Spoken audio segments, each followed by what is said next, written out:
Now 17 days until La Liga kicks off on ESPN, and we're bringing you a club a day as we count down to kick off. Today it is Granada, a club that upset the odds in the Europa League last season where they eliminated Napoli to reach the last 16.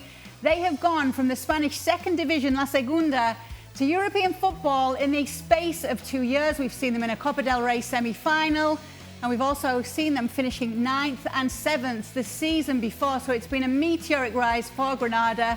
We've got Roberto Moreno and Gemma now to talk about this. But all change, Gemma, because Diego Martinez, the man that led them to all this success, will not be with them this season. It's Roberto Moreno coming in. So what can we expect there? Hello, Kay.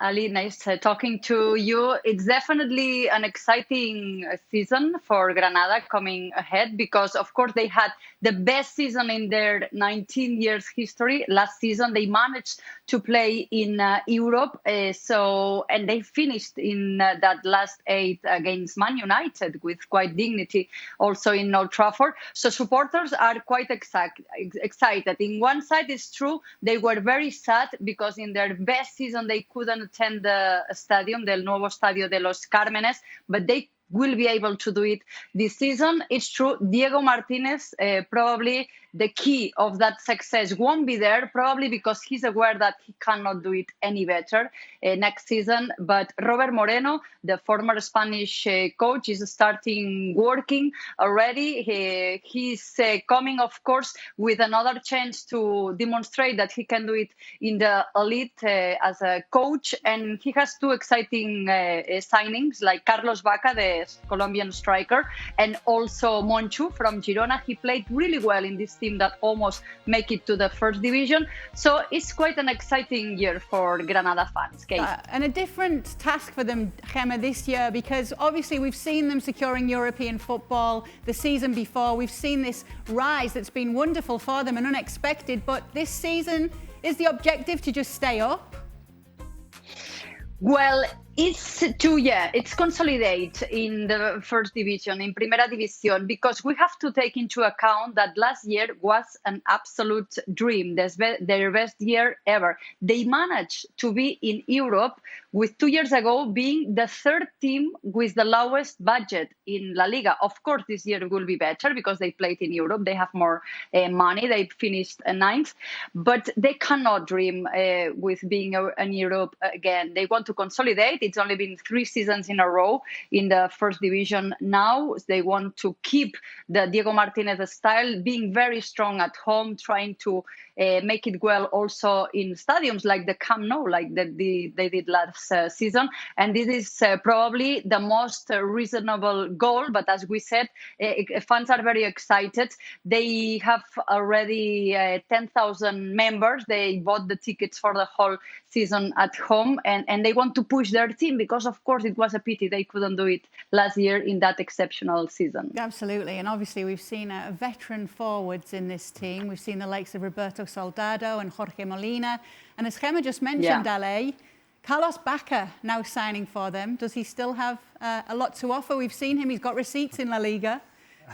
He's got something to offer. I don't know if it's a lot to offer. There's a reason as to why Carlos Bacca ends up at Granada, and that is, well, he wasn't getting a lot of playing time at Villarreal, and he was coming off the bench and trying to get an opportunity here and there, but Gerard Moreno wasn't playing in front of him, and so there wasn't an opportunity for him to play consistently. So he ends up at Granada, and what is he doing? Well, he's taking the place of Roberto Soldado.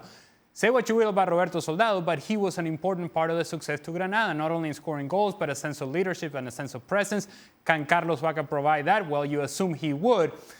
Still, though, when you think of Granada and the expectations that Gemma is talking about, it would be unrealistic to think of this team as matching whatever they did last season, simply because last season was the first time in history that they did all the things that they achieved. And Diego Martinez no longer in the picture. I think that is a big, major change for Granada. And as to what we expect from this team, on the field, Yangel Herrera no longer with the group. He was a presence in that midfield. Jesus Vallejo, he's gone back on his loan to Real Madrid, so he's not available either. There are some holes in this team that they have to fill, and it's a group, to me, that should be looking for priority number 1, staying in the first division, staying in La Liga, consolidating, as Gemma is talking about. This is a team that over the last 2 seasons has finished 7th and 9th. So it would suggest that they would have enough to be in La Liga. But that's the first priority. And once you sort that out, then you can still now think about the big dreams and the big thoughts of maybe perhaps making another run in Europe.